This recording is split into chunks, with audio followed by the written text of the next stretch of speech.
Hey, what's going on, everybody? Boilon here for another Marvel Snap video. Today we're here to talk about the featured location that's going to be for week 2 of Warriors of Wakanda, and that's going to be the Warrior Falls. So I want to go over one of the decks that I am currently using for this, for those times that the location shows up, which I think it's like 60%. If I'm not mistaken, there's like a 60% chance that it shows up, and then the ones that happen on the weekend, the hotspot locations or whatever, I think that's 40%. So this happens fairly frequently. So I want to go over some of the cards that you're going to want to consider using for this location. Now, this is going to be largely from a Pool 1 and Pool 2 perspective. I'm in Pool 3, but not very many cards, so I don't really want to cover too much there, but there may be like one or two to talk about anyways. So this is largely going to be for like an early game kind of perspective on what cards to consider for Warrior Falls. It's definitely not as fun as Shuri's Lab from week 2, but we're going to go over some of that. So if you're ready to go,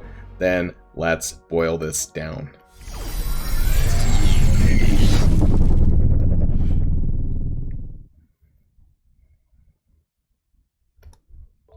Oh, there I am. I was just wondering when I was going to show up. So, I want to start off with first, this is my main deck that I'm currently using for Warrior Falls. And I have a second sort of deck, not that I'm using, but a set of cards that I want to go over anyways, that kind of talks about some other cards that you can sub into like a deck like this if you don't have some of these.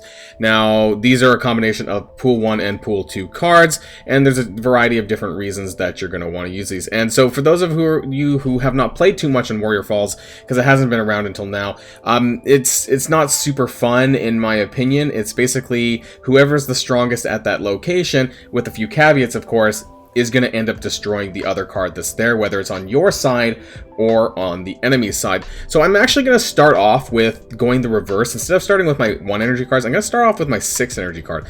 And that's the Infinite, because he is super strong, right? So he's a Pool 2 card. If you've used them already, you kind of need to play around him a little bit, and that's why I have Sunspot, you might have noticed, who is also a Pool 2 card, and very good to use alongside Infinite, because you're largely, because in this case, I would not use Jubilee in your deck to pull him out. I would pull him out manually, which I know some people don't like to do, but this will set him up, obviously, if you have Sunspot, and then you're skipping turn 5, normally what you have to do, and then you play him on turn 6. He's 20 strength, very likely to win you the Warrior Falls, so if you're going for that.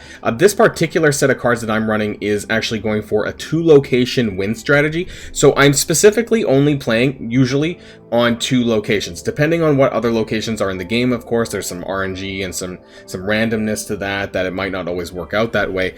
And so my 1 energy card I do have is Sunspot. Now, I'm not going to play this at the Warrior Falls, because there's a very good chance that he's going to get destroyed. So I would play him to another location that you can build some power on, especially if you're using the Infinite in that same lineup, in that same same match. Now, Nova, this is interesting because you can play him on Warrior Falls. If he gets destroyed, then that's fine, right? It's not a huge deal, and he's giving all of your other cards 1 power. And so this is one instance where you could throw him on the Warrior Falls at some point, and if you don't have a lot of cards there, or even if you do, then your own cards could blow it up, their cards could blow it up, and it's pretty easy to get him killed on Warrior Falls. Ebony Maw, this is largely if, depending on the set of locations, he's a very strong early game card, so he's very likely to win at Warrior Falls until pretty late game. And so what you could do is you could use him as bait for Warrior Falls, and where you're just playing him at Warrior Falls, and he's a cheap 1-cost card, and whether or not you win there or not, it doesn't really matter, because you're kind of just using him to convince the enemy that you are kind of wanting to engage with that location, which allows you to play elsewhere. If you don't pull him after turn 3, he becomes a little bit of a useless card, unfortunately, in this instance. I have a lot of my Guardians of the Galaxy cards, because I think that for Warrior Falls, there's going to be a lot of dueling.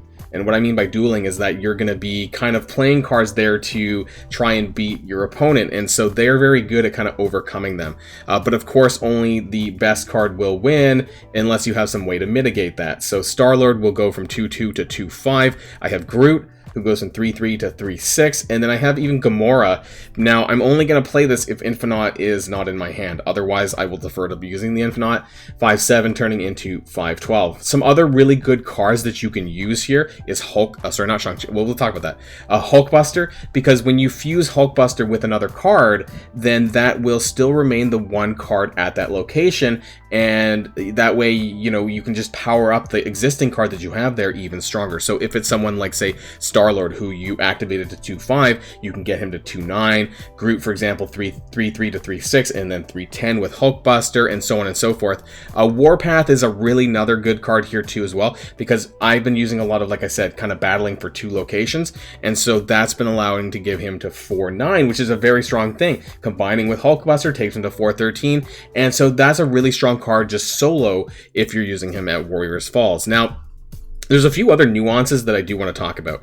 If you are raising your power really, really high, it makes you susceptible to Shang-Chi yourself, and also for them. There have been a couple of times that I've played so far at Warriors Falls where a lot of people are running Shang-Chi in their deck, because you're largely going to run into people with high power cards here. And so this makes it very easy on turn 6, if you play last, to just put Shang-Chi down there and kill everyone, or whoever's the highest at that location, and then you win, right? And so screw everything that you've already just done and some of the things that I've just talked about. So do watch out for that. I do run them in my deck in case that does happen, depending on the turn order.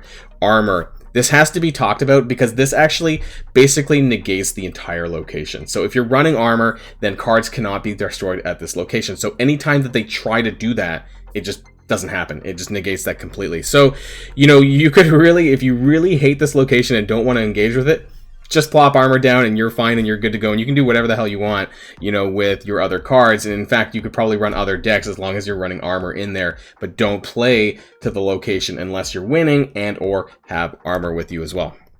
Lizard is another good card that you can combine for a 2-cost card. He is quite cheap. It's very unlikely that you're going to have very many people. You're not going to have like a full 4 cards on your opponent's side at Warrior Falls. Even on your side, is very unlikely unless you have armor played as well. So 2/5 is often something that you can get away with without him getting powered down. So I do want to talk about that. So those are the 12 cards, but I do want to talk about some other cards that you can use in this as well. These are, I'm calling this is not a full, this is not a deck I'm using, but these are what I've called extra cards that you can consider using for other decks at Warriors Falls that are probably going to be quite helpful for you.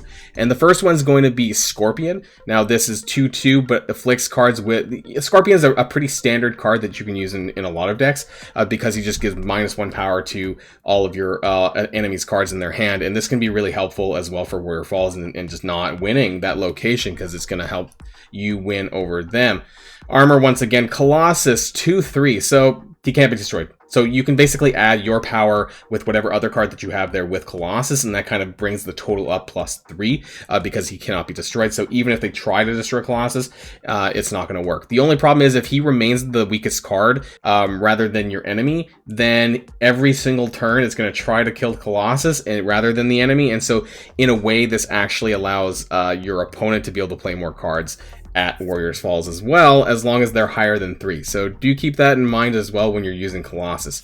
Scarlet Witch. If you just really don't want to engage with this location, if you really hate Warriors Falls and you really don't want to play with it, then use something like Scarlet Witch or Rhino to just either get rid of the location or change it to something else. That's very plausible too. I know a lot of people aren't really super happy with Warrior Falls compared to Shuri's Lab.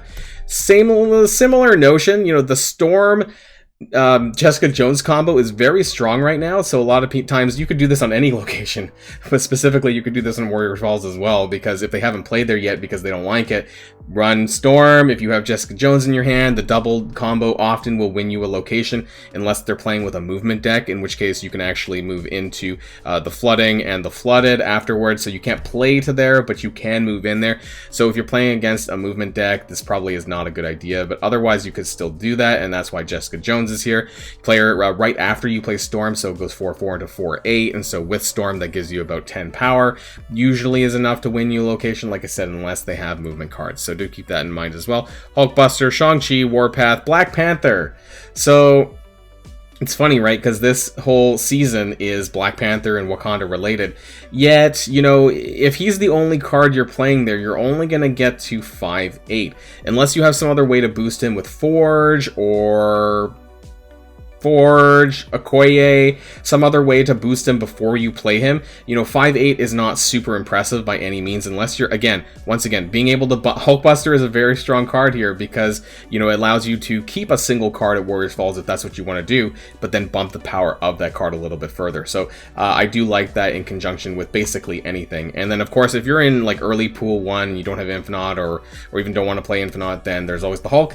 He is a standard 6/12, that's it, but, you know, you could use him at Warriors Falls. He's a single card. He's very high power, very likely to win you on your side unless they're using a powered up Apocalypse that they've used for discarding cards, or that they've used the Infinite as well against you. So, you know, the thing is that when you're using the Infinite, if you're in Pool 2 and you've encountered this, you kind of know when they're going to be played, especially if they're not running Jubilee decks.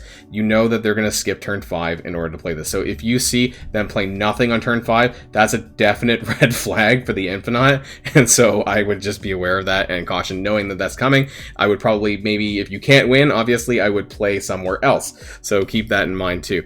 So let me know what your strategies have been for Warrior Falls. I think it's neat, but I don't personally like the location too much.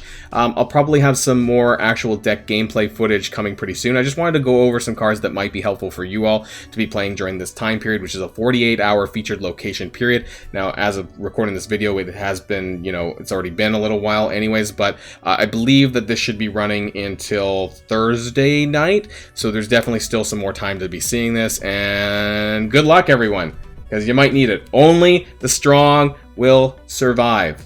All right, until next time, stay safe and healthy, and I'll see you all later. Boilon signing out. Also, don't forget to subscribe to the channel. If you're new to the Boilon channel, I do have Marvel Strike Force content, but I'm trying to put out at least 2, maybe 3 Marvel Snap videos every week. So it would be greatly appreciated if you smash that like button down below, and of course you subscribe, because that'd be great, because I'll be putting out more Marvel Snap content as well in the weeks ahead. Thank you, everyone, and I'll see y'all later.